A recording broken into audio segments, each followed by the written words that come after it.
15.5 বছর আপনারা যারা জুলুম আর অত্যাচার, নির্যাতন, গুম, খুন, মানুষের অধিকার নষ্ট করা, আয়না ঘরের সাথে যারা জড়িত ছিলেন, এটা যে ছিলেন এটা প্রমাণ হয়ে গেছে না? এখন যদি আপনি বলেন আস্তাগফিরুল্লাহ, আপনার মাফ হবে না? আরে ভাই, আপনি তো আল্লাহর কাছে অপরাধ করেননি, আপনি অপরাধ করেছেন হামজার কাছে। এটা আমি 3টা বছর জেলে ছিলাম, আপনি কি আল্লাহর কাছে অপরাধ করলেন না আমার কাছে? কয়েকদিন আগে আমার মামলা সব খারিজ হয়ে গেছে, আদালত কর্তৃক প্রমাণিত যে আমার কোনো দোষ নেই, আমি নির্দোষ। তাহলে নির্দোষ মানুষকে বিনা কারণে আপনি 3টা বছর ওই ফাঁসির কন্ডেম সেলের ভেতরে রেখে দিলেন, এটা জুলুম। আর একটু আসতে বলে, এই জুলুমের সাথে আমার মামলার আয়ু থেকে শুরু করে যারা টপ টু বটম জড়িত প্রত্যেকেই জালেম। জুলুম যারা করে তারা কি? ইমাম আহমদ ইবনে হাম্বল রাহমাতুল্লাহ আলাইহি উনি জেলে ছিলেন, ওনাকে প্রতিদিন 32টা করে চাবুক মারা হতো। এক কারারক্ষী এসে একদিন বলছে, হুজুর জালেম কাকে বলে? জালেমদের যে বর্ণনা আপনি মাঝে মাঝে এই যে কারাগারে বসে বসে বলেন, লেখেন, তা আমি যে আপনাকে পাহারা দেই, আমি কি জালেমের ভেতরে পড়ি? আমি কি জালেমের সহযোগী হিসাবে পড়ি? আপনি একটু আমাকে বলেন তো।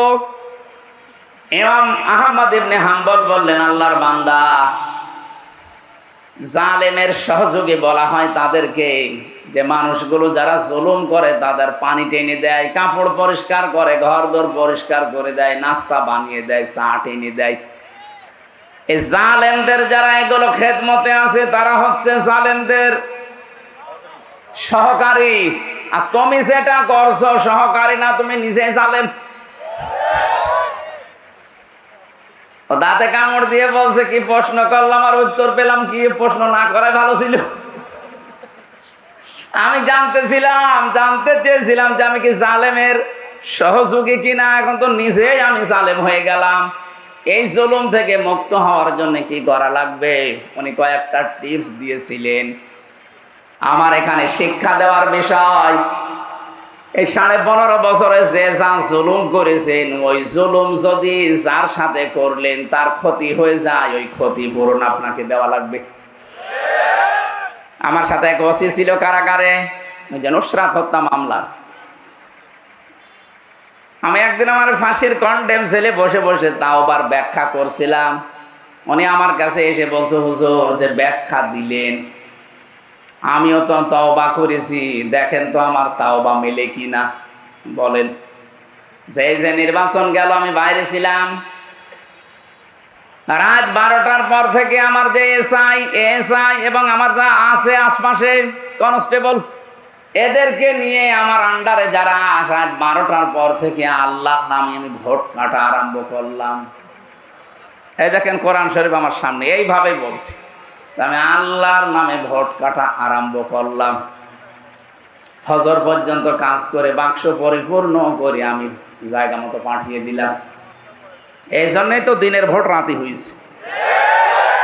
প্রত্যেক থানায় একই অবস্থা।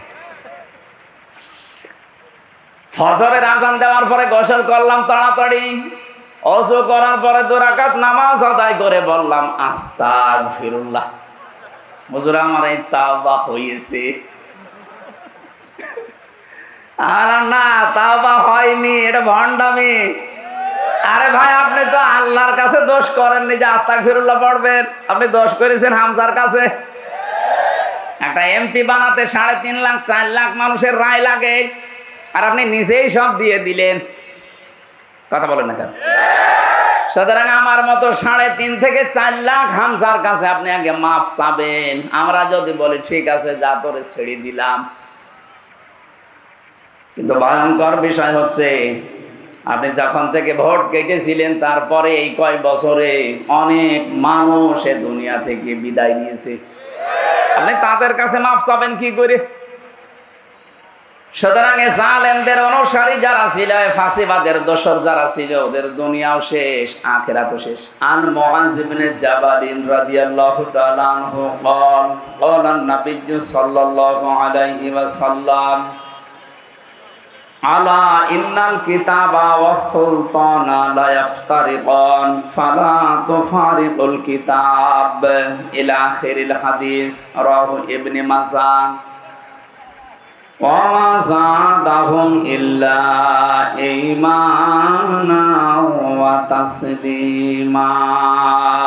আল্লাহুম্মা সাল্লি আলা সাইয়্যিদিনা মাওলানা মুহাম্মদ ওয়া আলি সাইয়্যিদিনা মাওলানা।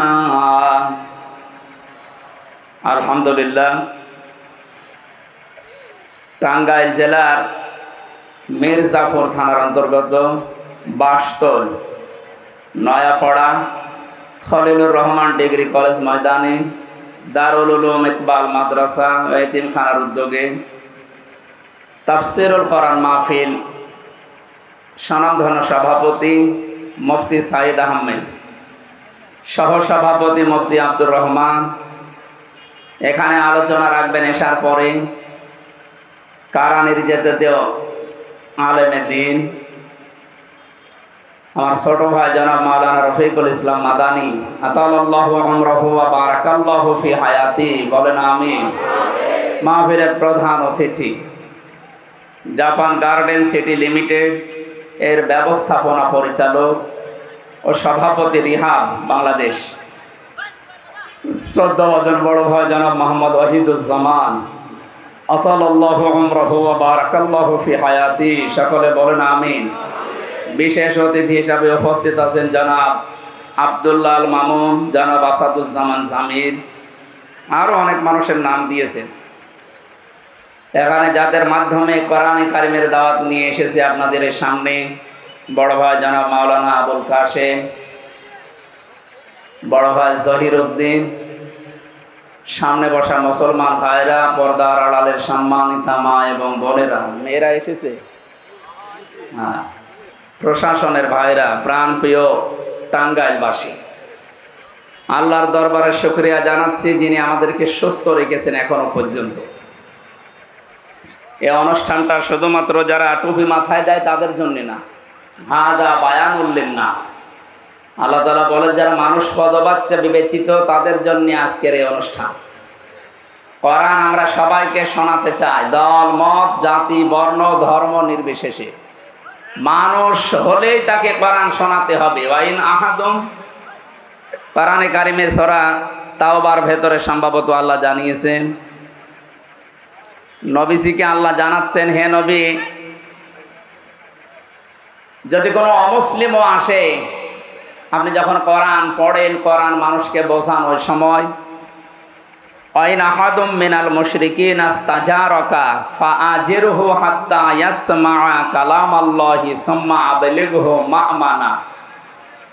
মুশরিকও যদি আসে কোরআনে কারিম শুনতে, যারা আল্লাহর সাথে শিরিক করে, আপনি নিরাপদে তাদেরকে কোরআন শোনার ব্যবস্থা করে দেবেন এবং তাদেরকে তাদের গন্তব্য পর্যন্ত পৌঁছিয়ে দেবেন, তারা যেন নির্বিঘ্নে বাড়ি যেতে পারে। তাহলে এই অনুষ্ঠানটা আজকে আমরা যারা আয়োজন করেছি, যদিও আমরা মুসলিম, কিন্তু সবার জন্য। কোরআনে কারিমের কাছে আসলে বিবেক যদি কারো একটু নাড়া দেয়, আল্লাহ তাকে রাস্তা দেখিয়ে দেবে। কথা বুঝতেছেন? বিবেক যদি কেউ নাড়া দিতে পারে, তাকে আল্লাহ রাস্তা দেখিয়ে দেবে। আমার আজকে রাতে আলোচনা আছে, মনে হয় রাত 9টা থেকে 10টা সাড়ে 10টা পর্যন্ত, আশুলিয়া জামগড়া।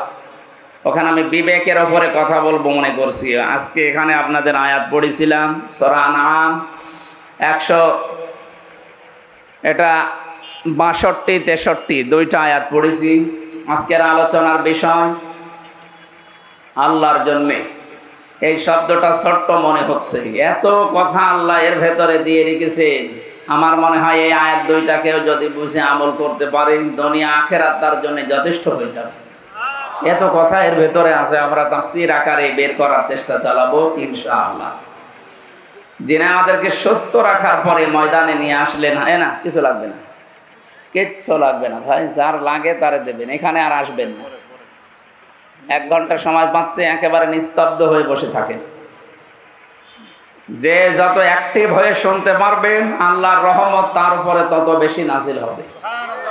কারণ কোরআনের ঘোষণা এইটা, ফাসতামিউ লাহু ওয়া আনসিতু, শুনতে হবে নিশ্চুপভাবে এবং চুপ থাকা লাগবে। লাআল্লাকুম তুরহামুন, আশা করা যায় আল্লাহর রহমত এখানে নাজিল হবে। আমরা বিশ্বাস করি না? আর এটা পাওয়ার জন্যই আমরা এসেছি। সুতরাং যারা আসলাম, বাড়ির সব কাজ বাদ দিয়ে সারাদিনের পরিশ্রান্ত শরীর এখন লেলিয়ে দেবেন বিছানায়, তাও বাদ দিয়ে দিলেন কোরআনের একটা আয়াত বোঝার জন্যে।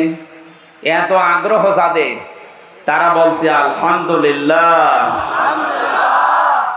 এটা যে একটা নেক কাজ, এখন অন্তত আপনার এখানে যতক্ষণ আসেন বসেন, গোনা হচ্ছে না, এই গ্যারান্টি আমরা দিতে পারি। গোনা হচ্ছে? অথচ এর বাইরে যারা চার দোকানে বসে এখনো গল্প করছে, অনেকে গেবতও করছে। গেবত করছে না? অনেকে বিভিন্ন নভেল, নাটক, সিনেমা, উল্টাপাল্টা নাচ দেখতেছে।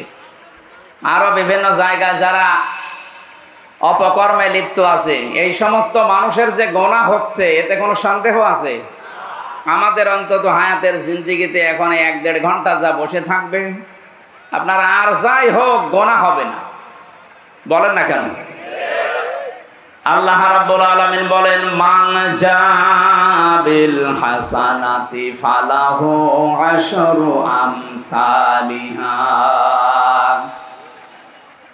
হে নবী, পৃথিবীতে কোনো মানুষ যদি একটা নেকির কাজ করে, মহান আল্লাহ দয়া করে ওটা বৃদ্ধি করে 10 গুণ বৃদ্ধি করে দেন। অমাং জাবিস সাজ্জিয়াতি ফালা ইউজা ইল্লা মিসলাহা ওয়া হুম লা ইউজলামুন। কিন্তু কোনো মানুষ যদি জুলুম করে, অন্যায় করে, পৃথিবীতে সাজ্জিয়াত পাপের কাজ যদি কোনো মানুষ করে, আমার আল্লাহ তাকে যতটুকু পাপ করবে অতটুকু পরিমাণে শাস্তি দেবেন। সবচাইতে আনন্দের বিষয়ে আল্লাহ তার উপরে জুলুম করবেন না। এই যে শেষের শব্দটা, জুলুম করেন না আল্লাহ, এটা যে এত নিকৃষ্ট শব্দ আল্লাহর কাছে। আল্লাহর সাথে কেউ যদি জুলুম করে, আল্লাহ হয়তো তাকে মাফ করে দেবেন, কিন্তু সৃষ্টি জগতের কারো সাথে কারো যদি জুলুম হয়ে যায়, আল্লাহ তাকে মাফ করবে না যতক্ষণ ওই মাজলুম তাকে মাফ না করে। আমার কথা ক্লিয়ার তো? না, ক্লিয়ার হয়নি। আপনি আল্লাহর বিভিন্ন অধিকার নষ্ট করেছেন। আপনি বান্দা হিসাবে আল্লাহর অনেকগুলো অধিকার আল্লাহ আপনার কাছে পায়। যেমন আপনাকে উল্লেখ করার মতো কিছু ছিল না, সেখান থেকে আজ আপনাকে ওয়াহিদুজ্জামান বানিয়েছে। এটা আপনার বাবা বানিয়েছে। হ্যাঁ, বলেন। হাল আতা আলাল ইনসানি হাইনুম মিনাদ দাহরি লাম ইয়াকুন শাইআম মাযকুরা। হে ওয়াহিদুজ্জামান, তোমার জীবনে এমন একটা সময় ছিল যখন উল্লেখ করব এরকম কিছু বিষয় তুমি ছিলে না। কে বলছে? সেখান থেকে আজ এই চেয়ারে বসিয়াছি আমি। এখানে এককভাবে হয়তো তোমার মা বাবা বিছানায় ছিল, এতটুকুই শেষ। বাকি যা করার আমি আল্লাহ নিজে করেছি। এখানে তোমার প্রতি আমার অনেকগুলো দাবি আছে। আমি তোমাকে বানানোর কারণে আমার প্রতি তোমার যেমন দাবি আছে, সে দাবিগুলো আমি ওই যে বীর্য থেকে শুরু করে এ পর্যন্ত সবই দিয়েছি। তুমি কথা বলতে পারতে না, আমি আল্লাহ এটা শিখিয়েছি। বিজ্ঞান এখন জানিয়েছে যে মানুষ কথা বলে, এক একটা কথা তৈরি হতে 27টা ধাক্কা লাগে। এই কণ্ঠে, এই কণ্ঠের ভেতরে 27টা স্তর আছে। এতগুলো ধাক্কা তৈরি হওয়ার পর একটা কথা আপনি বের করতে পারেন। কোরআন আর হাদিস জানিয়েছে প্রত্যেকটি স্তরে আল্লাহ এক একজন ফেরেশতা বসিয়ে রেখেছে আপনার এই কথা তৈরি করার জন্যে। মেশিনের ভেতরে যদি আপনি গম দেন, 3-4টা স্তর পার হওয়ার পরে আটা বের হয়। আল্লাহ বলেন, এই যে কণ্ঠের কয়েক ইঞ্চি জায়গা, এখান থেকে কথা তৈরি হতে 27টা স্তর পার করে একটা কথা বের হয়। কাউকে যদি আল্লাহ কথা বন্ধ করে দেয়, তাম দুনিয়ার সব ডাক্তার মিলেও আপনার কথা বের করতে পারবে না, কারণ এটা আর মানুষের দায়িত্বে নেই, এটা আল্লাহ নিজে দায়িত্বে রেখেছেন, আর এটা পালন করাচ্ছেন আল্লাহ ফেরেশতাদেরকে দিয়ে। এই জন্য মানুষ যদি একটু নাড়াচাড়া দেয় বিবেককে, একটু যদি কাজে লাগাতে চেষ্টা করে, ওর দুনিয়ার দিকে তাকানো লাগবে না, ওর নিজের দিকে তাকালে হেদায়েত পেয়ে যাবে। আমরা বহুবার বলেছি, মানুষকে বানাতে আল্লাহ যে নিজের পক্ষ থেকে 5টা জিনিস দান করেছিলেন: শ্রবণ শক্তি, দর্শন শক্তি, বাক শক্তি, আকেল শক্তি আর ঘ্রাণ শক্তি। এর ভেতরে বাক শক্তি এ শব্দটা আছে না? বলেন বলেন, এটা ক্লাস চলছে, ছাত্রের মতো জবাব দেবেন। বাক শক্তি দিয়ে মানুষ কি করে? কথা বলে, বলেন না কেন? তাহলে এইটা আল্লাহ নিজে দিয়েছেন, কেউ দেয়নি।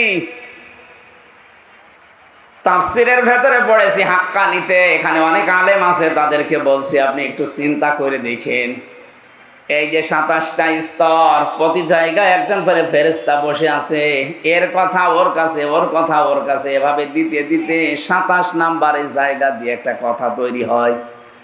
একটা ফেরেশতা যদি ওখানে বসা অবস্থায় দায়িত্ব সঠিকভাবে পালন না করে, কোরআন আর হাদিসের বর্ণনা আপনি কথা শুদ্ধভাবে বলতে পারবেন না, গা গো শব্দ হবে। আর বিজ্ঞানের থিওরি হচ্ছে আপনার কথাগুলো মুখ দিয়ে আসবেই না। যে পাগল যেমন করে আপনি ওইরকম করবেন।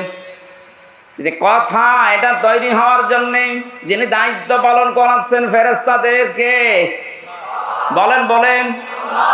আল্লাহ বলেন এই যে কথা থেকে শুরু করে তার শরীরে যত অর্গান দিয়েছি, যত সম্পদ দিয়েছি, এক একটা মানুষের শরীরে যত সম্পদ আছে, যত যদি কিছুই না পায়, একটা একটা করে যদি বিক্রি করতে থাকে, আপনি কত টাকার মালিক নিজে জানেন? যিনি বসে আছে আমাদের প্রধান অতিথি, ওনাকে আল্লাহ সম্পদ দিয়েছে মনে করেন, যদি বলা হয় ভাই 2টা চোখ দিয়ে দেন, এই যে প্রতিষ্ঠানের মালিক আপনি, এরকম 5টা প্রতিষ্ঠান দিয়ে দেবে? বলেন তো, 2টা চোখ দিতে রাজি না? দর্শন শক্তির কথা বলছিলাম, আল্লাহ নিজে দিয়েছেন এইটা। এই জন্য উনি যদি কাউকে নষ্ট করে দেয় জন্মের পর থেকে, তামাম দুনিয়ার ডাক্তার মিলেও আপনাকে দেখাতে পারবে না। আল্লাহ বলেন আমি যে নেই থেকে শুরু করে তোরে হামসা বানালাম, বহু কিছু তোর জীবনে আমার আছে, তা আমার যেমন আছে তোর জীবনে, আমিও তো তোর কাছে কিছু পাবো, সেই হিসাবে আমাকে তো কিছুই দিতে পারলে না, তারপরও আমার বিভিন্ন অধিকারগুলো যখন নষ্ট করে ফেলো, আমি আল্লাহর কাছে যখন ফিরে আসার ঘোষণাও দেয়া যে আমি ফিরে আসতেছি, তখন আমি আল্লাহ মাফ করে দেই। কিন্তু আমার সৃষ্টি যারা এই পৃথিবীর, আমরা 18,000 মাখলুকাত বলি, তার চাইতেও বেশি আছে। এই সৃষ্টির কারো সাথে যদি তোমার জুলুম হয়ে যায়, যতক্ষণ ওই মাজলুম তোমাকে মাফ না করবে, ততক্ষণ তোমার ক্ষমা নেই। এ বিষয়টা আজকে আমি ক্লিয়ার করব, যতটুকু সময় লাগে। এই বাংলাদেশে যেহেতু এটা এখন বেশি চলছে, এই 15.5 বছর আপনারা যারা জুলুম ওর অত্যাচার, নির্যাতন, গুম, খুন, মানুষের অধিকার নষ্ট করা, আয়না ঘরের সাথে যারা জড়িত ছিলেন, এটা যে ছিলেন এটা প্রমাণ হয়ে গেছে না? এখন যদি আপনি বলেন আস্তাগফিরুল্লাহ, আপনার মাফ হবে না? আরে ভাই, আপনি তো আল্লাহর কাছে অপরাধ করেননি, আপনি অপরাধ করেছেন হামজার কাছে। এটা আমি 3টা বছর জেলে ছিলাম, আপনি কি আল্লাহর কাছে অপরাধ করলেন না আমার কাছে? কয়েকদিন আগে আমার মামলা সব খারিজ হয়ে গেছে, আদালত কর্তৃক প্রমাণিত যে আমার কোনো দোষ নেই, আমি নির্দোষ। তাহলে নির্দোষ মানুষকে বিনা কারণে আপনি 3টা বছর ওই ফাঁসির কন্ডেম সেলের ভেতরে রেখে দিলেন, এটা জুলুম। আর একটু আসতে বলে, এই জুলুমের সাথে আমার মামলার আয়ু থেকে শুরু করে যারা টপ টু বটন জড়িত, প্রত্যেকেই জালেম। জুলুম যারা করে তারা কি? ইমাম আহমদ ইবনে হাম্বল রাহমাতুল্লাহ আলাইহি উনি জেলে ছিলেন, ওনাকে প্রতিদিন 32টা করে চাবুক মারা হতো। এক কারারক্ষী এসে একদিন বলছে, হুজুর জালেম কাকে বলে? জালেমদের যে বর্ণনা আপনি মাঝে মাঝে এই যে কারাগারে বসে বসে বলেন, লেখেন, তা আমি যে আপনাকে পাহারা দেই, আমি কি জালেমের ভেতরে পড়ি? আমি কি জালেমের সহযোগী হিসাবে পড়ি? আপনি একটু আমাকে বলেন তো। ইমাম আহমদ ইবনে হাম্বল বললেন, আল্লাহর বান্দা, জালেমের সহযোগী বলা হয় তাদেরকে যে মানুষগুলো যারা জুলুম করে তাদের পানি টেনে দেয়, কাপড় পরিষ্কার করে, ঘরদোর পরিষ্কার করে দেয়, নাস্তা বানিয়ে দেয়, চা টেনে দেয়। এই জালেমদের যারা এগুলো খেদমতে আছে তারা হচ্ছে জালেমদের সহকারী। আর তুমি যেটা করছো সহকারী না, তুমি নিজে জালেম। ও দাঁতে কামড় দিয়ে বলছে, কি প্রশ্ন করলাম আর উত্তর পেলাম কি? প্রশ্ন না করাই ভালো ছিল। আমি জানতে চেয়েছিলাম যে আমি কি জালেমের সহযোগী কিনা। এখন তো নিজেই আমি জালেম হয়ে গেলাম। এই জুলুম থেকে মুক্ত হওয়ার জন্য কি করা লাগবে? উনি কয়েকটা টিপস দিয়েছিলেন। আমার এখানে শিক্ষা দেওয়ার বিষয়, এই 15.5 বছরে যে যা জুলুম করেছেন, ওই জুলুম যদি যার সাথে করলেন তার ক্ষতি হয়ে যায়, ওই ক্ষতিপূরণ আপনাকে দেওয়া লাগবে। আমার সাথে এক ওসি ছিল কারাগারে, ওই যে নুসরাত হত্যা মামলার। আমি একদিন আমার ফাঁসির কন্ডেম সেলে বসে বসে তাওবার ব্যাখ্যা করছিলাম। উনি আমার কাছে এসে বলছে, হুজুর যে ব্যাখ্যা দিলেন, আমিও তো তওবা করেছি, দেখেন তো আমার তাওবা মেলে কিনা। বলেন। যে নির্বাচন গেল, আমি বাইরে ছিলাম। রাত 12টার পর থেকে আমার যে এসআই এবং আমার যা আছে আশপাশে কনস্টেবল, এদেরকে নিয়ে আমার আন্ডারে যারা রাত 12টার পর থেকে আল্লাহর নামে আমি ভোট কাটা আরম্ভ করলাম। এই দেখেন কোরআন শরীফ আমার সামনে, এইভাবেই বলছি, আমি আল্লাহর নামে ভোট কাটা আরম্ভ করলাম। ফজর পর্যন্ত কাজ করে বাক্স পরিপূর্ণ করে আমি জায়গা মতো পাঠিয়ে দিলাম। এই জন্যই তো দিনের ভোট রাতে হয়েছে। প্রত্যেক থানায় একই অবস্থা। ফজরের আজান দেওয়ার পরে গোসল করলাম তাড়াতাড়ি, ওযু করার পরে 2 রাকাত নামাজ আদায় করে বললাম, আস্তাগফিরুল্লাহ, হুজুর আমার এই তাওবা হয়েছে। আর না, তাওবা হয়নি, এটা ভণ্ডামি। আরে ভাই, আপনি তো আল্লাহর কাছে দোষ করেননি যে আস্তাগফিরুল্লাহ পড়বেন, আপনি দোষ করেছেন হামজার কাছে। একটা এমপি বানাতে 3.5 লাখ 4 লাখ মানুষের রায় লাগে, আর আপনি নিজেই সব দিয়ে দিলেন। কথা বলেন না কেন? সুতরাং আমার মতো 3.5 থেকে 4 লাখ হামজার কাছে আপনি আগে মাফ চাবেন। আমরা যদি বলি ঠিক আছে, যা তোরে ছেড়ে দিলাম। কিন্তু ভয়ঙ্কর বিষয় হচ্ছে, আপনি যখন থেকে ভোট কেটেছিলেন তারপরে এই কয় বছরে অনেক মানুষ এ দুনিয়া থেকে বিদায় নিয়েছে। আপনি তাদের কাছে মাফ চাবেন কি করে? সুতরাং জালেমদের অনুসারী যারা ছিল, ফাঁসিবাদের দোসর যারা ছিল, ওদের দুনিয়াও শেষ, আখিরাতও শেষ। একটা উপায় আছে, বলবো, আপনি আবার অন্যদিকে নিয়েন। কিছু মানুষের বুদ্ধি শুধু উল্টা কাজ করে, মনে করে যে হ্যাঁ খুব ভালোই লাগছে, বিপদে যখন পড়বেন তখন টের পাবেন। এক লোক এরকম উল্টা বোঝা, আমি একটা ঘটনা পড়েছিলাম। চিন্তা করছে, সারা জীবন মোটর সাইকেল চালায়, জামা এভাবে গায়ে দেয়, বাতাস লাগে বুকে, এমন কায়দায় জামা গায়ে দেবো যেন বাতাস বুকে না লাগে।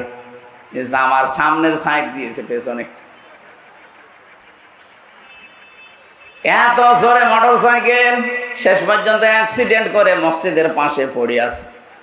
মুসল্লিরা ফজরের পরে বের হয়ে বলছে, কি গো, অ্যাক্সিডেন্ট করে ভদ্রলোক পড়ে আছে, তাড়াতাড়ি পানি নিয়ে আসেন। মসজিদের ইমাম বের হয়ে বলছে, কি বলো? সূরা আরাফ 180 নম্বর আয়াতের মাঝের অংশে আছে, আল্লাহ রাব্বুল আলামিন বলেন, লিল্লাহিল আসমাউল হুসনা ফাদউহু বিহা ওয়া দারুল্লাযীনা ইউলহিদুনা ফি আসমাই। এটা ইলহাদ। আলেম যারা আছে তারা বুঝবে, যারা আল্লাহর সাথে ইলহাদ করে উল্টা পাল্টা করে আল্লাহর নামকে, রং ঢং দেয়। কিছুক্ষণ লা ইলাহা ইল্লাল্লাহ, এরপরে ইল্লাল্লাহ, এরপরে হু হু, এরপরে অন্য কিছু যোগ করে। কোরআনে কারিমের নির্দেশ অনুযায়ী এগুলো প্রকাশ্য নিষেধ।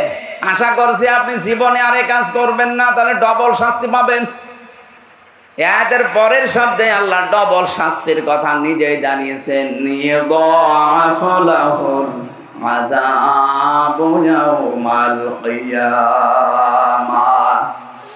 আল্লাহ পাক বলেন ডবল শাস্তি দেব কিয়ামতে। আজকে থেকে সিদ্ধান্ত নেওয়া যায় না, বলেন আল্লাহর সাথে আমরা আর কাউকে ডাকতে পারি না, সে বাবা হোক চাচা হোক, কথা বলেন না কেন, যত বড় আল্লাহর ওলি দাবি করুক, পীর সাহেব হোক খাজা বাবা হোক, না আল্লাহ ছাড়া আমি কাউকে ডাকতে পারি না জিকির হিসাবে। প্রশ্ন আসতে পারে ওরা জিকির হিসাবে ডাকে না, আল্লাহকে পাওয়ার জন্য ওইটা মাধ্যম হিসাবে, এটাও জায়েজ নেই। সূরা জুমার লিয়ুকাররিবুনা ইলাল্লাহি যুলফা, আল্লাহ পাক বলেন নবী ওদেরকে যদি জিজ্ঞাসা করো যে দেবতাদেরকে ডাকো কেন, ওরা বলবে না এদের ডাকি না, এদের মাধ্যমে আমরা আল্লাহর কাছে যেতে চাই। আমি নাম ধরছি একটা, আপনি বেশি নাম না। যে আমার তাহেরি ভাই যে বিভিন্ন নাম যে জিকির বানিয়েছে, কেল্লা বাবা, শালি বাবা, ফতে বাবা, কত বাবা, এদেরকে আপনি জিজ্ঞাসা করবেন যে আল্লাহর নামে জিকির করলেন পাশাপাশি কাদের, ওরা বলবে এদেরকে আমরা ডাকি না, এদের সম্মান মর্যাদা ডাকা ডাকি করি আল্লাহকে পাওয়ার জন্য। ১৫০০ বছর আগে ওই মুশরিকরা যা বলেছে ওরা তাই বলছে, হ্যাঁ বলেন না কেন? আজকে থেকে ভুল পথে আর পা বাড়াবেন না, আল্লাহর সাথে অন্য কাউকে আপনি মিলাবেন না। মনে শান্তি পেতে চান, আল্লাযীনা আমানু ওয়া তাতমাইন্নু কুলুবুহুম বিযিকরিল্লাহ, আলা বিযিকরিল্লাহি তাতমাইন্নুল কুলুব। সূরা রাদের ভেতরে আল্লাহ জানিয়েছেন যাদের ঈমান আছে তাদের অন্তরে শান্তি আসবে শুধুমাত্র আল্লাহর নামে। কার নামে? বলেন বলেন। কেল্লা বাবার নামে শান্তি আসা সম্ভব? জাতির বাবার নামে না। এ পৃথিবীতে শান্তি শুধু মুমিনের অন্তরে আসবে আল্লাহর নামে। জেনে রাখো, আল্লাহর নামে মানুষের অন্তরে একটা আলাদা শান্তি তৈরি হয়। এটার বাংলা নাম অনির্বচন সুখ। এটা পাখির বাচ্চাগুলো, মুরগির বাচ্চাগুলো দেখবেন দানা যখন এভাবে ডাউন করার পরে ফল করে দেয়, বাচ্চাগুলো ওর নিচে একটা কিচির মিচির আওয়াজ দেয়। কথা বলেন না কেন? এই আওয়াজকে বাংলা ভাষায় বলা হয় অনির্বচন সুখ। এটা আপনি পাবেন তখন যখন আল্লাহ বাদে অন্য কাউকে ডাকবেন না। রহমানের বান্দা হিসাবে এই এদিকে তাকিয়ে থাকেন, না দেখতে পারলেও চোখ বন্ধ করে থাকেন। আলোচনা কিন্তু আমি ভুলে যাব ভাই। আরে ভাই কথা তো উপর থেকে আশা লাগবে না, নাকি আমি বানাবো? বানাবো আমি? এটা ভালো পরিবেশ দেন। ক্বালু সুবহানাকা লা ইলমা লানা ইল্লা মা আল্লামতানা ইন্নাকা আনতাল আলিমুল হাকিম। কিছুই জ্ঞান আমার নেই, যতটুকু আল্লাহ আমাকে বলাচ্ছে অতটুকু ছাড়া। আপনি ডিস্টার্ব করলে তো ভুলে যাব। আশা করছি পরিবেশ নষ্ট করবেন না। আমার মাহফিলগুলো শুধু আমি একে খেলা করার জন্য একটা ক্লাস করাচ্ছি, আপনি যেন এটা মনে রাখতে পারেন সারা জীবন। আজকের এই সিদ্ধান্ত বাস্তবায়ন করবেন আপনার এই প্র্যাকটিক্যাল লাইফে। যত বড় বুজুর্গ হোক, আকাশ দিয়ে উড়ে এসেও যদি বলে, বলো কেল্লা বাবা, বলবেন না আল্লাহ বাদে আমি কাউকে ডাকতে পারি না। আল্লাহর সাথে অন্য কাউকে যদি যোগ করি আমার শাস্তি হবে ডবল। বলেন বলেন। আমি কি একটাও বানিয়ে বলছি? সপ্তাহ আয়াতের দলিল দিয়েছি। 2 নম্বরে যারা মানুষ হত্যা করে অন্যায় ভাবে, এদের শাস্তি ডবল। এই যে 1772 জন মারা গেছে সরকারি জরিপে, বেসরকারি জরিপে 3732 জন। জুলাই আগস্টে যারা মারা গেল, আপনি কোন কোন কারণে এদের বৈধতা দিতে পারেন হত্যার বলেন? আপনি তো নিজে নিজেই পালিয়ে গেলেন, মাঝখান থেকে এতগুলো জীবন দুনিয়া থেকে বিদায় করে দিলেন। যারাই করেছে, যারা এর সাথে জড়িত, ডাইরেক্ট ইনডাইরেক্ট, আপনি আল্লাহর কাছে ডবল শাস্তি পাবেন। এটা থেকে পরিত্রাণের একটা ব্যবস্থা আছে, আমি সামনে যাচ্ছি। 3 নম্বরে, ওয়ালা ইয়াজিনুন, জেনা করবা না। দুনিয়ায় যারা জেনা করেন তাদের শাস্তি হবে ডবল। অথচ বাংলাদেশে ইদানিং দেখছি বুড়ো জেনাখোর বেড়ে গেছে। বয়স 85 বছর, শরীর চলে না, অথচ হাতের জেনা, মুখের জেনা, চোখের জেনা, বাকি লজ্জা স্থানের জেনা যদিও করতে নাও পারে, তাও হাতের জেনা চালাচ্ছে। এই মানুষগুলো আবার মানবাধিকারের কথা বলে যে না, আমরা একটা ছাড়া 2টা বিয়ে করি না। এটা টাটকা শয়তান। তোর তো পদ্ধতি জায়েজ আছে 4টা পর্যন্ত, তোর লাগলে 4টা করবি, তুই জেনা করিস কেন? এই কথা বলে না কেন? আমারে যখন রিমান্ডে 10 দিন নিয়েছিল, ওই সময় এক মুসলমান অফিসার আমারে বলছে, আপনার আকিস গ্রুপের মালিক এই যে ডাক্তার মহিউদ্দিন, উনি 4 বিয়ে করেছে, উনি মানবাধিকার লঙ্ঘন করেছে। কেন? একটা পুরুষ যদি 4 বিয়ে করতে পারে, তাহলে এক মহিলা 4 বিয়ে করতে পারবে না? মানে একটা মহিলা যদি 4 বিয়ে করে, সন্তান হলে কোনটা বাবা বলবে? আমারা বলছে ডিএনএ টেস্ট করে যে এটার আসল, ওইটা বলবে বাবা। কত বড় শয়তান দেখছে! কোরআনেরও ভুল ধরিস। ওই দিন আমার সামনে বলছে আল্লাহরও ভুল আছে, অথচ নাম সুন্দর, রাকিবুল ইসলাম। কি সুন্দর নাম দেখেছে। এখন পালিয়েছে। আমার মনে হয় এখন থাকলেও মানুষ পিটিয়ে মেরে ফেলত। এই মানুষগুলোর এখন দেখা যাচ্ছে এদের সাথে যোগসূত্র ছিল পরিমণি। কথা বলছে না কেন? এটা আজকে বের হয়েছে স্বামী কায়সার। এই মহিলা বিভিন্ন মুরব্বী মানুষের ঘুম পাড়িয়ে তারপরে ঘরে যেত। বলেন সুবহানাল্লাহ। অন্য কোন জেনা যদি নাও হয়, হাতের জেনা, মুখের জেনা, কথা বলছে না কেন? সমাজটা ঘুণে ধরে গেছে। আল্লাহর ইসলামের বিধানগুলো এরা এত খারাপ দৃষ্টিতে দেখে। কেউ যদি সংসার 2টা 3টা 4টা করে, ও বলে যে ওর চরিত্র খারাপ। আরে ভাই, ওর চরিত্র ভালো, ও তোর মতো হোটেলে রাত কাটায় না। কথা বলে না কেন? এখন সেগুলো ধরা পড়ছে। আপনি একটার চরিত্র দেখান তো যে এটার ভালো। আমি কোরআন শরীফ সামনে নিয়ে বলছি, একটারও যদি বলতে পারেন যে না এইটা অন্তত ভালো আছে, দরবেশ, এ তো আরো খারাপ। মুরব্বী মানুষ অন্যের বউ আল্লাহ রাস্তা নিয়ে চলে গেছে। ও টাঙ্গাইলবাসী, জেনা যারা করে তাদের শাস্তি হবে 1টা না 2টা? আরো জোরে বলেন। এই মহিলা কিন্তু জেনা করে বলেছিল, হে নবী, আপনাকে আমি মুক্ত করেন আমাকে, আমি ডবল শাস্তি পেতে চাই না, কারণ আমি কোরআন নিজে জানি, কিন্তু যৌবনের তাড়নায় করে ফেলেছি। নবী এবার বললেন, ঠিক আছে, জেনা করার পরে কি গর্ভবতী হয়েছে? বলে হ্যাঁ। না, এখনই বিচার করা যাবে না, তোমার অপরাধ আছে, কিন্তু পেটে যেটা আছে ওর তো অপরাধ নেই। আমি বিনা অপরাধে কাউকে শাস্তি দিতে পারি না। যাও, এটা খালাস হওয়ার পরে আসবা। মেয়েটা যখন এসেছে, ডাক দিয়ে বললেন, এখনো বিচার হবে না, কারণ এই বাচ্চাটা 2 বছর দুধ পান করবে, এটা তার হক। এবার বলেন তো, দুধ পান করার দায়িত্ব মায়ের না বাবার? আপনি আন্দাজে বলেন। এখানে আলেম বসে নেই? হ্যাঁ, আলেমরা বলেন তো, দুধ পান করাবে মা না বাবা? হ্যাঁ, না না। এবার কোরআন বলছে, আমি আলেমদেরকে আপনি দেখবেন, ওয়াল ওয়ালিদাতু ইরদি'না আওলাদাহুন্না হাওলাইনি কামিলাইনি লিমান আরাদা আইয়ুতিম্মার রাদা। সূরা বাকারা 2 নম্বর পারা 17 নম্বর পৃষ্ঠার 1ম নম্বর লাইনে 232 নম্বর আয়াত প্রথম অংশে আছে। আল্লাহ লিমান আরাদা আন ইউতিম্মার রাদা, এটা মুযাক্কার দিয়েছেন নাকি মুয়ান্নাস? মুযাক্কার দিয়েছেন। পুরুষ, পুরুষের কোনো ম্যাচিং পত্র আছে? যাদের অন্তত পুরুষ মানুষ তারা তো বলতে পারেন আমাদের আছে।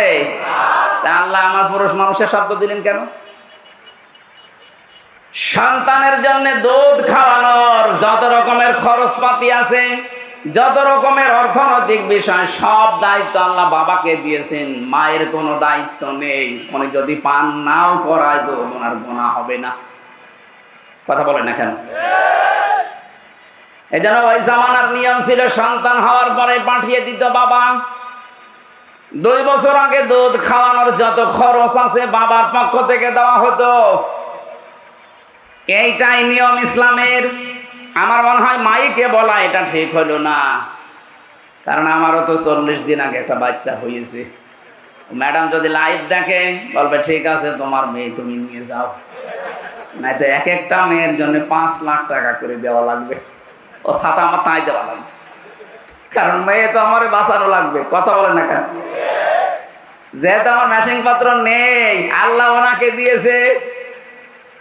সম্মানিত মা বোনেরা, আপনাদেরকে এখানে ছোট্ট একটা কথা বলছি, যারা নিজেদের বডি ফিগার, নিজের শরীর স্বাস্থ্য নষ্ট হয়ে যাবে, খারাপ হয়ে যাবে, এই নিয়ত করে সন্তানকে দুধ দিতে চান না।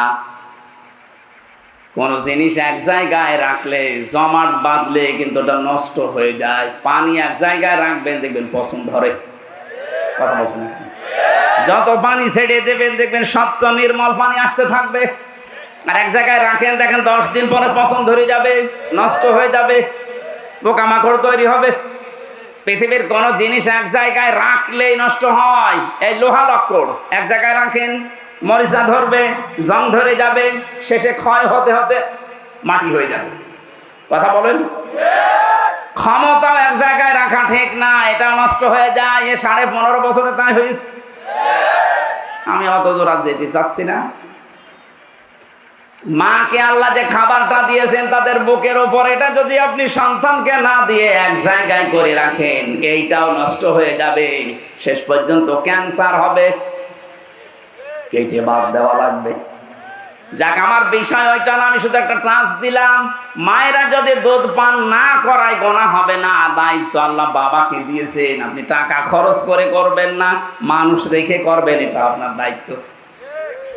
নবীজি বললেন এই দুধটা যেহেতু ওর বাবা, আপনি বলতে পারছেন না কে ওর বাবা, আর যে বাবার নাম বলবেন ও বাবা তো দায়িত্ব নেবে না, কারণ সন্তানটা জারজ। কথা বলেন না কেন? নবীজি এই জন্য বলেছিলেন 2 বছর অন্তত দুধ খাওয়াও, এবং শক্ত খাবার খাওয়া শিখলে আমার কাছে নিয়ে আসো। 2 বছর পরে রুটি দিয়ে বলছে, হে রাসূল এই দেখেন খাওয়া শিখে গেছে। ছেলেটাকে নিয়ে নবীজি একজন সাহাবীকে বললেন, এই যে তোমার দায়িত্ব দিয়ে দিলাম, নাও, মেয়েটাকে মাটির ভেতরে গেড়ে দাও। পাথর মারা আরম্ভ হয়ে গেল। হযরত খালিদ ইবনে ওয়ালিদ বলেন, এত জোরে একটা পাথর মারলাম, ফিনকি দিয়ে রক্ত আমার শরীরে এসে টাচ করিস।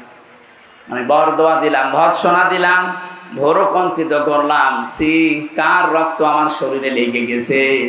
নবীজির কানে কথা যাওয়ার সঙ্গে সঙ্গে বিশ্ব নবী বললেন, থামো, এই কথা বলবা না। তুমি নবী না আমি নবী, আমি যা দেখতে পাই তুমি তা দেখতে পাও না, আর আমি যা জানি তুমি তা জানো না। এই মহিলার যে তাওবা, এই মহিলার যে অনুশোচনা এবং এই গুনাহ মাফ করার যে পদ্ধতিও দুনিয়ায় দেখিয়ে গেল, এরকম কোন জালেম যদি পৃথিবীতে এইভাবে তাওবা করতে পারে, আল্লাহ তাকেও মাফ করে দেবেন। আমি কি বোঝালাম এই ঘটনা থেকে? শুধু সুবহানাল্লাহ, আলহামদুলিল্লাহ, আল্লাহু আকবার, নাউজুবিল্লাহ পড়া না। এই এদিকে তাকান। এই 15.5 বছর যারা জুলুম, নির্যাতন, অত্যাচার করেছেন, আপনি তো আল্লাহর সাথে কিছু করেননি, করেছেন জনগণের সাথে, সৃষ্টি জগতের সাথে। এই কথা বলে না কেন? যে গাছগুলো কাটার কথা ছিল না, আপনি ক্ষমতা পেয়ে গাছগুলো কেটেছেন। এরকম গাছ দেশে নেই। ওই মহিলাকে নবীজি কিন্তু প্রথমেই বলতে পারতেন, যা হয়েছে হয়েছে, আস্তাগফিরুল্লাহ পড়ে নাও, পারতেন না? বলেন না কেন? বলেছিলেন না। মানে তিনবার এসে যখন বলিস আমি মুক্ত হতে চাই, এ গুনার শাস্তি যেহেতু ডবল কোরআন ঘোষণা দিচ্ছে, সুতরাং আমি কিয়ামতের দিন পরিত্রাণ পেতে চাই। হে নবী, আপনি আমাকে পরিষ্কার করেন। নবীজি পরিষ্কার যেভাবে করেছিলেন, হে বাংলার মানুষেরা, এ 15.5 বছরে যারা জুলুম করেছো মানুষের উপরে, তোমাদেরকেও আমরা পরিষ্কার করতে চাই। শুধু আস্তাগফিরুল্লাহ হবে না, আপনার জন্য হাজারো মানুষ 15 বছর ঘরে থাকতে পারে নাই। হাজার হাজার মিথ্যা মামলা নিয়ে কেউ গাছতলায়, কেউ বাঁশতলায়, কেউ ধানের জমিতে রাত কাটিয়েছে। আপনি গমের সাথে, খুনের সাথে, আয়না ঘরের সাথে আপনি জড়িত। মিথ্যা মামলা নিজে দিতেন, নিজেই ছাড়িয়ে নিয়ে আসতেন, মাঝখান থেকে ওর পরিবারের কাছে 8-10 লাখ টাকা নিয়ে নিতেন। এরকম ব্যবসা দেশে ছিল না? এই কথা বলে না কেন? এই ব্যবসাগুলো যারা করে কোটি কোটি টাকার মালিক হয়ে গেলেন, এখন আপনি আল্লাহর কাছে বললেন আস্তাগফিরুল্লাহ। আল্লাহ কি পাগল হয়ে গেছে? আপনি তো ক্ষতি করলেন হামজার। আমার প্রায় 30 থেকে 32 লাখ টাকা এই 3.5 বছরে গেছে। আমি চাই এই ক্ষতিপূরণ আমাকে দেওয়া লাগবে, যেহেতু আমি নির্দোষ, আদালত কর্তৃক প্রমাণিত, আমার কোনো দোষ পাইনি। তাহলে 32 লাখ টাকা আমার মামলার আয়ু থেকে শুরু করে যারা জড়িত ছিল সবার কাছে আমার দাবি। এবং 3টা বছর আপনি ফাঁসির কন্টেন্ট ছেলে আমাকে রেখেছেন, আমিও চাই 3 বছর আপনি থাকবেন। কথা বলেন না কেন? 10 দিন আপনি রিমান্ডে থাকবেন ওই মাটির নিচে। এতগুলো কাজ করার পরে বলেন আস্তাগফিরুল্লাহ, যান। এইভাবে যদি আপনি অপরাধের তাওবা না করেন, এই দেশে সামনে যারা আসবে তারা আরো ভয়ঙ্কর জালেম হবে। আমরা চাই এই তওবা হোক। আমি কথা বোঝাতে পেরেছি? খালি বলো হুজুর দোয়া করেন আমি ভালো হয়ে যাচ্ছি, আস্তাগফিরুল্লাহ। আরে আস্তাগফিরুল্লাহ কার কাছে পড়িস? তুই কি আল্লাহর কাছে দোষ করলি এদের কাছে? হাজারো ইমাম বাধ্য হয়ে তোর কারণে, তোর জুলুমের কারণে কথা বলতে পারবি। এরকম আলেম দেশে ছিল না? বাইতুল মুকাররমের মতো জায়গায় বসে বসে কোরআনের সঠিক ব্যাখ্যাগুলো যদি দিত, এ দেশটা আরো আগেই স্বাধীন হয়ে যেত। ওখানে বসে বসে ম্যাও ম্যাও করে আর কওমি জননী নাম দেয় জালেমের। জেলখানার ভেতরে মাওলানা মামুনুল হক সহ যতগুলো আলেম, 76 জন আলেম ছিল। ওরা আমার মাঝে মাঝে বলতো, এ করলো কি? এর বাবা তো ভালো ছিল, আর এই জালেমাকে একটা নৌকা পাওয়ার জন্য কওমি জননী দিয়ে দিল। আউযুবিল্লাহ। যার হাতে দেশের হাজার হাজার মানুষ সেই 6 সালের অক্টোবর থেকে শুরু করে, 6 সালের 28 অক্টোবর থেকে শুরু করে 24 আগস্টের 5 তারিখ পর্যন্ত হাজার হাজার মানুষ হত্যার রক্ত যার হাতে লেগে আছে, আর তাকে আপনি কওমি জননী উপাধি দিয়ে দিলেন। আপনি মানুষ, আপনি দিয়েছিলেন এই কারণে যে আপনি যেন নৌকা মার্কা পান। আর কথা বলে না কেন? কোন কারণে আপনি এই মার্কা নিয়ে দাঁড়াতে গেলেন? আপনি যদি কুকুর মার্কায় দাঁড়াতেন তাও পাস করত। এই মার্কাটা আল্লাহ এত নিকৃষ্ট করে দিয়েছে, এখন যদি কেউ মুখ ফুটে বলে আমি নৌকার লোক, ওর পিটিয়ে মেরে ফেলবে মানুষ। শুধু টাঙ্গাইলে না, সারা দেশে একই অবস্থা। আমার 630টা থানায় মাহফিল নেওয়া আছে সারা বাংলাদেশে। প্রায় জায়গায় তো এখন যাচ্ছে, যেখানে যায় ওই নাম যদি কেউ বলে আগে গালি দেয়। জালেমদেরকে আল্লাহ বলেন আমি নিজে ঘৃণিত করে দেই। জালেমদের উপরে ঘৃণা জন্মায় কে?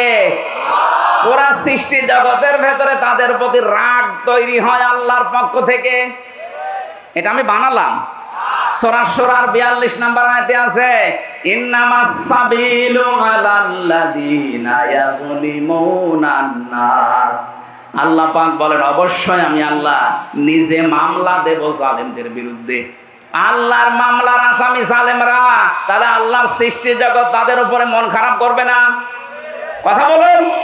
এই জন্যই তো মানুষ জালেমদেরকে দেখতে পারে না, সে যেই হোক। ইয়াজিদ জালেম ছিল, অথচ নামটা ভালো, আল্লাহ তার প্রতি ঘৃণা তৈরি করে দিয়েছে মানুষের। চেঙ্গিস খান, কেউ কি শুনেছেন যে তার ছেলের নাম চেঙ্গিস খান রাখে? হিটলার, এক কথা বলছেন না কেন? আপনি কত ইহুদির সাথে মিলেছি বাইরের দেশে, এই যে সিঙ্গাপুরে, মালয়েশিয়া, থাইল্যান্ডে বিভিন্ন দেশ ঘুরলাম, কত ইহুদির সাথে আমি গাড়িতে চড়েছি। ট্রেনে বাসে কই কোনো মানুষের নাম হিটলার আমি শুনিনি, ইয়াজিদের নাম আমি শুনিনি, চেঙ্গিস খানের নাম আমি শুনিনি। অথচ নামগুলো তো খারাপ না। চেঙ্গিস খান কেউ রাখে? কারণ জালেমদের প্রতি ঘৃণা তৈরি করে দেয় কে? আরো জোরে। রমজানে সৌদিতে ছিলাম, মক্কা থেকে বদরের ময়দানে যাবার সময় একটা গাড়ি ভাড়া করলাম। যে ড্রাইভার মদিনায় বাড়ি ওনার, আমারে বলছে ইয়া হাজি উল হজ্জা দায়না বিলাদুকা, ও হাজি দেশ কোথায়? জি তুমিন বাংলাদেশ, আমি বাংলাদেশ থেকে এসেছি। আমারে বলছে হারামি। কি বলেন? বলছে তোমাকে বলি নাই, তোমার দেশের যে দায়িত্ব আছে ওটা একটা হারামি। বলো ওইটা ঠিক আছে। আমারে বলছেন আপনি? না, তুমি ওই দেশের মানুষ, দেখেছেন এই দেশে বাড়ি, আমারে পর্যন্ত চোখ গরম করে হারামি বলছে, অথচ জীবনেও দেখি উনি খালি মোবাইলে ইউটিউবে কর্মকাণ্ডগুলো একটু দেখে। এখান থেকে ৬,০০০ কিলোমিটার, এত দূরের মানুষের ভেতরে আল্লাহ ঘৃণা তৈরি করে দিয়েছে। এটা হামজা তৈরি করেছেন আল্লাহ। আরো জোরে। আমরা যেন এরকম জুলুম না করি, আমাদের প্রতি আল্লাহ ঘৃণা তৈরি করে দেবে এই সৃষ্টি জগতের। কথা বলেন ঠিক কিনা? এই জন্য আমি আপনাদেরকে যেন বিপদে না পড়েন বাঁচাতে চাই। সত্যি আপনাদের ভালোবাসি। আপনারা এখনো যদি নিজেকে মুক্ত করতে চান, ওই মহিলার মতো শাস্তিটা নেন। চুরি করেছেন, হাত কেটে দেওয়া হবে। এ কথা বলছেন কেন? আমার মনে হয় এই বিধানটা যদি বাংলাদেশে জারি হয়, যে 350 এমপির একটারও হাত থাকার কথা। আপনি জেনা করেছেন, আপনাকে ওই মহিলার মতো কি পাথর নিক্ষেপ করে বিদায় করা হবে। এইটাও যদি এদেশে কোরআনের এই আইনটা, সূরা নূরের আইন, এটা যদি চালু হয়, এই দেশে বহু মানুষকে আপনি মাথা খুঁজে পাবেন না, শুধু বডি। যারা এই চাঁদাবাজির সাথে জড়িত ছিল, এক বেলা ভাত খেতে পারে না, অথচ 15 বছরের ব্যবধানে এখন কত কোটি কোটি টাকার মালিক তারা। এই মানুষগুলোর শাস্তি, এই যাদের কাছে যা করেছেন তার ওইগুলো আগে ফেরত দিয়ে দেন। ওই ক্ষতিপূরণ তাকে দেওয়া লাগবে। যাকে বৈষম্যের শিকার করে 15 বছর তার চেয়ারে বসতে দেননি, তাকে ওই জায়গায় আগে পৌঁছিয়ে দেওয়া লাগবে। এই কথা বলছেন না কেন? কয়েকদিন আগে আমি এক এসপি অফিসে গিয়েছিলাম, আমি নাম নিলাম না। উনি আমারে বলছিলেন 15.5 বছর আমি বৈষম্যের শিকার ছিলাম, 5 তারিখের পর থেকে আমার এই দায়িত্বটা দিয়েছে। তাহলে এরকম বহু মানুষ যারা বৈষম্যের শিকার হয়ে জুলুমের শিকার হয়েছিলেন, তাদের ওই ক্ষতিপূরণগুলো আগে পোষান, তারপরে বলেন আস্তাগফিরুল্লাহ। নয়তো আপনার আস্তাগফিরুল্লাহ হবে ওই ওসির মতো, রাতের বেলা ভোট কাটে আর ভোরবেলা বলে আস্তাগফিরুল্লাহ। আল্লাহ আমাদেরকে বাঁচান। আল্লাহ বলেন আমি জুলুম করি না, যতটুকু অপরাধ করবো অতটুকুর জন্য আমি আল্লাহ তোমার শাস্তি দেব, সওয়াব গুনাহ দেব, কিন্তু আমি জুলুম করব না। আজকের তেলাওয়াত কিন্তু আয়াত একটা পরিচিত। আমার মনে হয় এখানে অধিকাংশ যারা একামতের দিন এই শব্দের সাথে পরিচিত, এই আয়াত তারা জানে। কিন্তু এর ভেতরে এমন গুরুত্বপূর্ণ কিছু তথ্য আছে, আমরা আবিষ্কার করার চেষ্টা চালাবো ইনশাআল্লাহ। আমাদের কষ্ট হচ্ছে? এখনো ছোট হুজুর আছে, আসতেছে। জবান খুলে কোরআনের আয়াত পড়ে না। আউযু বিল্লাহি মিনাশ শাইতানির রাজিম। বিসমিল্লাহির রহমানির রহিম।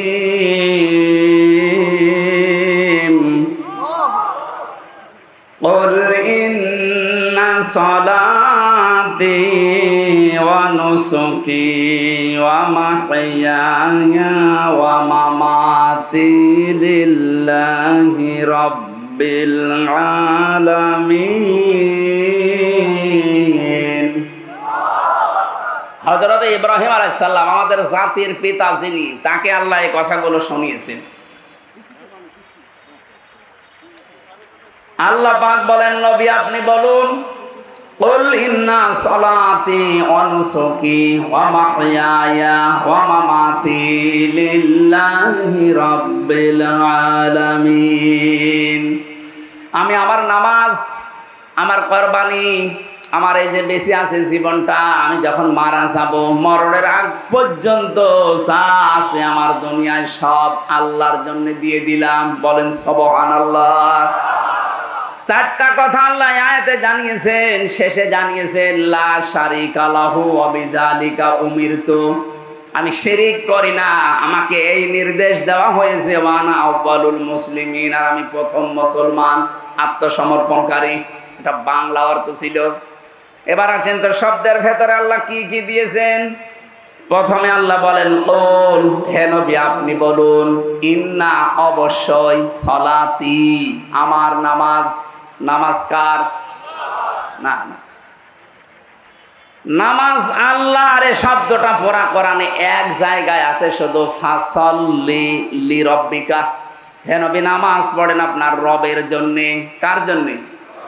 শুধু এক জায়গায় পাবেন, বাকি যত জায়গায় সলাতি একালিপ টান দেওয়া আছে, এটা আপনার নিজের নামাজের কথা বলা হচ্ছে যে অবশ্যই আমার নামাজ।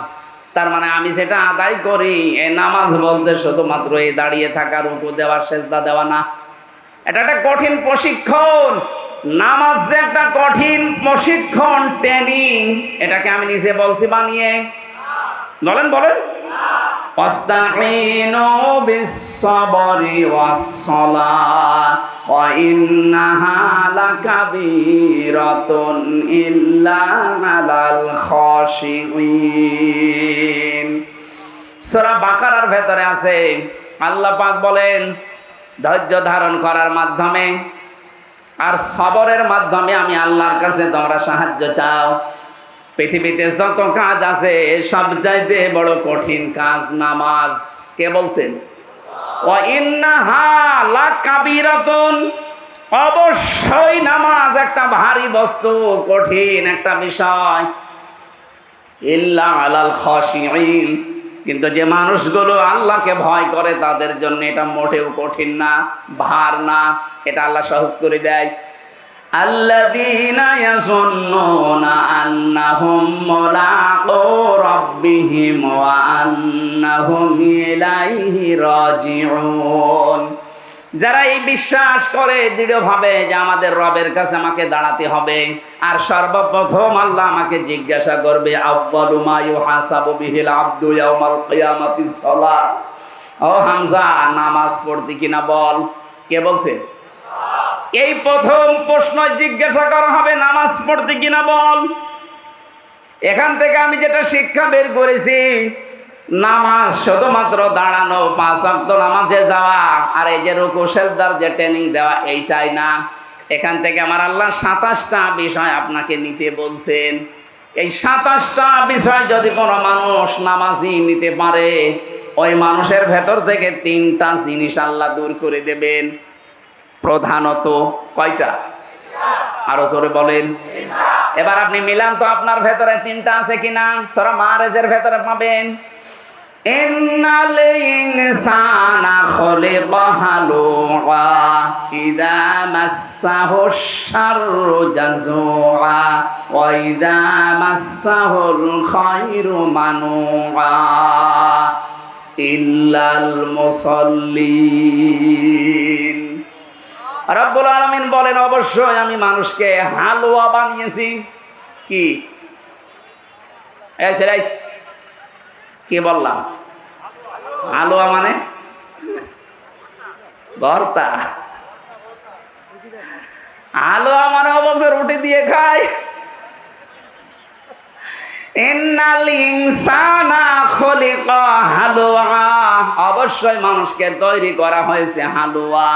হালুয়া মানে প্রথম অর্থ হচ্ছে, হালুয়া মানে অস্থির। হালুয়া মানে কি?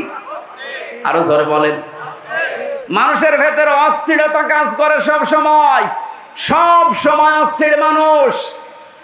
ইযা মাসসাহুশ শাররু জাযুআ, যখন কোনো অমঙ্গল তাকে স্পর্শ করে, কোনো দুঃখ বেদনা কষ্ট তার কাছে আসে, তখন লোকটা হতাশ হয়ে পড়ে।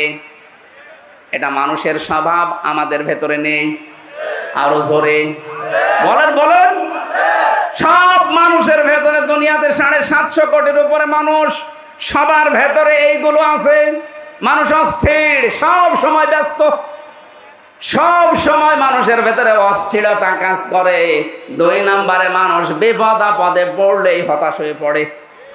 ওইদা মাসাহুল খায়রু মানুআ, মানুষ যখন কল্যাণ কিছু পায়, ভালো কিছু পায়, নিয়ামত পায়, তখন কৃপণ হয়ে যায়। এই গুণগুলো কাদের? এটা ক্লাস চলছে না? এই গুণগুলো কাদের? মানুষের। বলেন বলেন। বলতে বলতে এবার আল্লাহ বলেন ইল্লাল মুসাল্লিন, কিন্তু মুসল্লিদের এই গুণ থাকবে না। আমার প্রশ্ন, আমরা যারা এখানে নামাজ আদায় করি তাদেরকে মুসল্লি বলা হয়, এই গুণ আমাদের ভেতরে আছে না নেই? তাহলে আল্লাহর কথা ঠিক না। আল্লাহ বলেন কোন মুসল্লি জানো? আল্লাযীনা হুম আলা সালাতিহিম দাইমুন। বলেন আল্লাহু আকবার। পৃথিবীতে ওই মুসল্লিদের ভেতরে এই গুণগুলো থাকবে না যেই মুসল্লিরা তাদের নামাজে নিয়মিত। 3 ওয়াক্ত পড়ে, 2 ওয়াক্ত পড়ে না এমন না। নামাজের ভেতরে যারা নিয়মিত, দাইমুন, এর ভেতরে যারা নিমজ্জিত থাকে, লেগে থাকে, এবং এখান থেকে পঠিত বিষয় এবং এই যে শারীরিক যে বিষয়গুলো আছে এগুলো মানুষ শিক্ষা নিয়ে অর্জন করে। পঠিত বিষয় একটা আর প্র্যাকটিক্যাল বিষয় একটা। 5 ওয়াক্ত আযান হবে, নামাজে যাবেন, আসবেন, দাঁড়াবেন, রুকু, সেজদা, সালাম ফেরানো, এগুলো একটা ব্যায়াম। এগুলো কি? এগুলো শারীরিকভাবে আপনি করছেন। আর মুখ দিয়ে কিছু উচ্চারণ করা লাগে, আল্লাহু আকবার থেকে শুরু করে সালাম ফেরানো পর্যন্ত যা বলবেন এগুলো পঠিত ইবাদত। এ পড়াটার ভেতরে আমি 27টা শিক্ষা পেয়েছি। এটা তাফসিরে ফি জিলালিল কোরআনে পাবেন।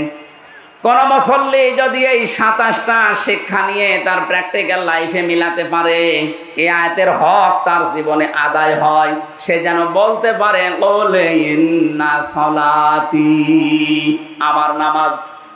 এগুলো যদি নিতে না পারেন কিয়ামত পর্যন্ত নামাজ পড়ে যাবেন, আমার নামাজ বলতে পারবেন না।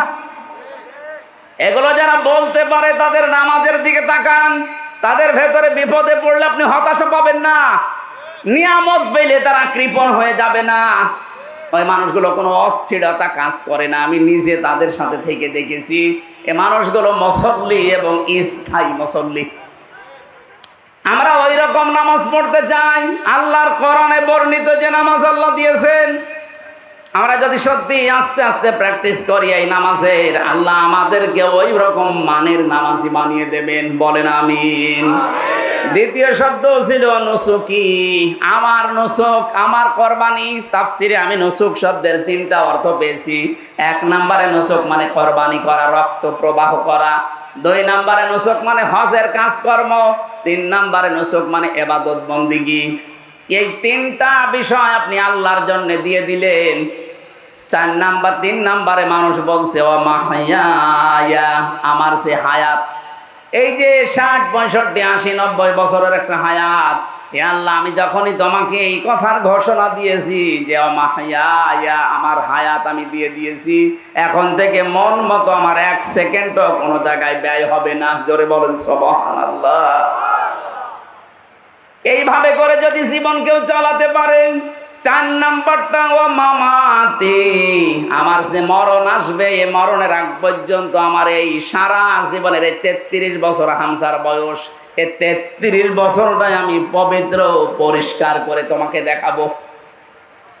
এই জন্য যখন ফেরেশতারা আসবে, জালেম যারা মারা যায় তাদের সামনে, সূরা নাহালের ভেতরে তুলে ধরেছেন আল্লাযীনা তাতাওয়াফাহুমুল মালাইকাতু যালিমি আনফুসিহিম ফাআলকাবুস সালামা মা কুন্না না'মালু মিন সু বালা ইন্নাল্লাহা আলীমুম বিমা কুনতুম তা'মালুন ফাদখুলু আবওয়াবা জাহান্নামা খালিদিনা ফিহা ফালাবিসা মাসওয়াল মুতাকাব্বিরিন। জোরে বলেন আল্লাহু আকবার। আল্লাহ বলেন মালাইকা ফেরেশতারা যখন আসবে, একজনের নাম দেননি মালাকুন না, মালাইকা ফেরেশতারা আসবে বহু বছর। জালেমদের সামনে যখন ফেরেশতারা আসবে, এ মানুষগুলো তখন নিজেদের অপকর্মের কথাটা তুলে ধরবে যখন ফেরেশতারা, এই যে দেখ, এটা দেখার পরে তখন থেকে তারা আফসোস শুরু হবে। আল্লাহ রাব্বুল আলামিন এটা তো বেঈমান যারা, জালেম যারা, তাদের এই দুঃখের বর্ণনা দিচ্ছিলেন। যেখানেই কোরআনে পেয়েছি দুঃখের কথা, তারপরেই পেয়েছি আশার কথা। এবার আমরা যারা টোটাফাটা একটু হালকা পাতলা মুমিন, ঈমান আমাদের একটু আছে, তাদেরকে আল্লাহ একটা সুসংবাদ দিচ্ছেন। আল্লাযীনা তাতাওয়াফাহুমুল মালাইকাতু তাজ্জিবিনা ইয়াকুলুনা সালামুন আলাইকুম উদখুলুল জান্নাতা বিমা কুনতুম তা'মালুন। কোন মানুষ যখন মুমিন হয়ে মারা যেতে পারে, তাজ্জিবিনের অর্থ আমি তাফসিরে পেয়েছি, তাজ্জিবিন মানে শুধু পবিত্র না, শুধু নিজের শরীরকে পবিত্র করা, নিজের পোশাককে পবিত্র করা না, নিজের চিন্তা চেতনা, আকীদা, বিশ্বাস এবং নিজের খাবার, দুনিয়ায় বেঁচে থাকতে যা অবলম্বন লাগে সবগুলো আপনাকে পবিত্র করা লাগবে। আমার কথার অর্থ বোঝেননি? ফেরেশতারা যখন আসবে বলবে, বান্দা তোমার তো সবই দেখছি পবিত্র, কারণ তোমার আমলনামা যেই 60 বছর 70 বছর যারা লিখেছে এই কিরামান কাতিবিন, এরা আমাদের কাছে দেখো দিয়েছে, পড়াটা আমরা পড়ে দেখলাম এর ভেতর কোনো নাপাক প্রবেশ করেনি। সুবহানাল্লাহ বলতে পারে? তোমার যৌবনটা মনে হচ্ছে পবিত্র, এ যৌবনে তুমি যা যা করেছিলে কোনো নাপাক পথে পা বাড়াওনি। ও টাঙ্গাইলবাসী, এবার নিজের সাথে আয়াতটা মিলান তো। এখন যদি আপনার ডাক চলে আসে মরণের, যেটা ফেরেশতারা দেখবে, এ কথা কি বলতে পারবে হামজা তোমার জীবনটা পুরা দেখলাম, এটা পরিষ্কার আছে, পবিত্র আছে?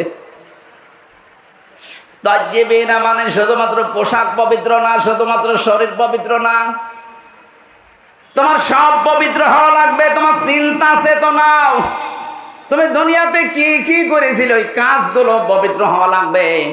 তোমার কর্মজীবনটাও পবিত্র হওয়া লাগবে। একটু যদি বিবেকটা খাটাতে পারতাম, আমার মনে হয় এই আয়াতটাই আমাদেরকে নাজাতের জন্য আল্লাহ যথেষ্ট করে দিত। ওই মানের চিন্তা আমাদের ভেতরতে নেই। আমাদের সব গরু মার্কা চিন্তা, একটু খায় আর পায়খানা করে। একটু চিন্তা করেছেন যে আল্লাহ পবিত্র, ফেরেশতাদের হাতে এটা তুলে দেবে। আমি যদি পবিত্র না হই, ফেরেশতারা এটা নেবে না, আমার ওইটা নেবে নাপাক ফেরেশতা। সিজ্জিনের যারা আছে, ইল্লিনের, তারা নেবে না। আমার এখনই পরিবর্তনের দরকার, 10 বছর পরে না, 20 বছর পরে না, এখনই। কখন? যখন আপনার মরণ চলে আসবে, ওই সময় যে মামাতে মরণটা আসার সঙ্গে সঙ্গে ফেরেশতারা ওটা পড়বে আর বলবে, মারহাবা সালামুন আলাইকুম উদখুলুল জান্নাহ, শান্তি তোমার উপরে, প্রবেশ করো আল্লাহর বানানো জান্নাতে। এমন একটা দরজা আপনার জন্য খুলে দেবে। তাফসিরে পড়েছি, একটা দরজা না, 70,000 দরজা আপনার জন্য একটা একটা করে আল্লাহ খুলবে। যেখানেই দেখবে সৌন্দর্য, বিউটিফুল দেখে মনে করবে এইটাই মনে হয় আসল জায়গা, বসে পড়বে। ফেরেশতারা বলবে, আল্লাহর বান্দা ওঠো, এটা না, চলতে থাকো। হাত্তা ইযা জাউহা ওয়া ফুতিহাত আবওয়াবুহা ওয়া ক্বালা লাহুম খাযানাতুহা সালামুন আলাইকুম তিবতুম ফাদখুলুহা খালিদিন। এখান থেকে আমি জেলে যাওয়ার পরে আয়াতটা একটু ক্লিয়ার হয়েছে আমার কাছে। এর আগে আমি পড়েছিলাম কিন্তু বুঝি নাই। আল্লাহ এর আগে যে কথাগুলো জাহান্নামের বর্ণনা দিচ্ছিলেন, হাত্তা ইযা জাউহা ফুতিহাত আবওয়াবুহা ওয়া ক্বালা লাহুম খাযানাতুহা আলাম ইয়াতিকুম রাসূলুম মিনকুম, এটা জাহান্নামের আয়াত। জাহান্নামের কথা বলতে গিয়ে আল্লাহ দরজার কাছে যেই বাবের বহুবচন আবওয়াব দেওয়ার সঙ্গে সঙ্গে আল্লাহ খুলে রেখেছি, এ কথা বলেন নাই। জাহান্নামের কথা বলতে গিয়ে আল্লাহ বলেন, জাহান্নামের দরজা সব সময় ব্লক করা থাকে, বন্ধ করা থাকে। কারাগারকে যেহেতু জাহান্নামের সাথে তুলনা দেওয়া হয়, এ কথা বলছে না কেন? ওটা আল্লাহর কারাগার, জাহান্নাম কার কারাগার? আর এটা দুনিয়ার কারাগার। কারাগারের নিয়মই হচ্ছে, জেলখানার নিয়ম হচ্ছে 24 ঘন্টা কারাগার বন্ধ থাকে, মেন গেটটা। যত রকমের বড় মহারথী আসুক, ফের প্রধানমন্ত্রীও যদি আসে তাড়াতাড়ি করে ঢোকাবে, ঢুকিয়ে আগে তালা মেরে দেবে, আবার বের করবে, আবার তালা মেরে দেবে। এইটাই কারাগারের নিয়ম। কিন্তু জান্নাতের দরজার কথা বলতে গিয়ে আল্লাহ মাঝখানে একটা ওয়া দিয়েছেন, হাত্তা ইযা জাউহা ওয়া ফুতিহাত আবওয়াবুহা ওয়া ক্বাল, জান্নাতের দরজা বন্ধ থাকবে না, জান্নাতের দরজা তুমি যাওয়ার আগেই খোলা থাকবে। ফেরেশতারা ফুল নিয়ে, মালা নিয়ে বলবে, সালামুন আলাইকুম তিবতুম ফাদখুলুহা খালিদিন, শান্তি বর্ষিত হোক, চলতে থাকো আল্লাহর জান্নাতে, প্রবেশ করো, চিরদিনের জন্য এখানে থাকো, কেউ তোমাকে বাধা দেবে না। জোরে বলেন সুবহানাল্লাহ। আমরা যদি আল্লাহর জন্য আমাদের সব কিছুই দিতে পারি, আমাদের নামাজ, আমাদের কোরবানি, আমাদের জীবন, আমাদের মরণ আল্লাহ পাকের জন্য দিলে, আল্লাহ এরকম একটা মেহমান খানা আমাদের জন্য বানাচ্ছেন। বলেন আমিন। আল্লাহ আমাদেরকে জান্নাতে যাওয়ার যে উপকরণগুলো বলছিলাম এগুলো মেনে নেওয়ার তৌফিক দিন। আমার নামাজে মনোযোগ বসে না, তাতে আমার করণীয় কি? করণীয় তো আছেই, নামাজের ভেতরে মনোযোগ না বসলে পাপ কাজ ছেড়ে দেওয়া লাগবে, এই জন্য মনোযোগ আসতেছে না। এখন আজান হবে, 5 মিনিট আছে। আমার ছোট ভাই মাওলানা রফিকুল ইসলাম মাদানী, আজকে ওর আর আমার মাহফিলে আসলে এক জায়গায় ছিল, কিন্তু আপনারা মানে দুইটাই ভেজাল বাদ দিয়েছে। আগামীতে আমরা আসলে আরও বেশি কথা বলতে পারবো। আর এমনি সারাদিন আজকে অনুষ্ঠান, সে ফজরের পর থেকে 12:30 পর্যন্ত অনুষ্ঠান করে জার্নি করে আসলাম। আগামীতে আসলে কথা বলবো, আজকে ওই ভাইয়ের কাছে কথা শুনেন। আমি যতটুকু বলেছি আল্লাহ আমাকে এবং আপনাদেরকে মনে রেখে আমল করার তৌফিক দান করুন। হাদা মানে ইনদি ওয়া লা ইলাহা ইল্লাল্লাহ আলাইহি তাওয়াক্কালতু ওয়া ইলাইহি উনীব। আসসালামু আলাইকুম।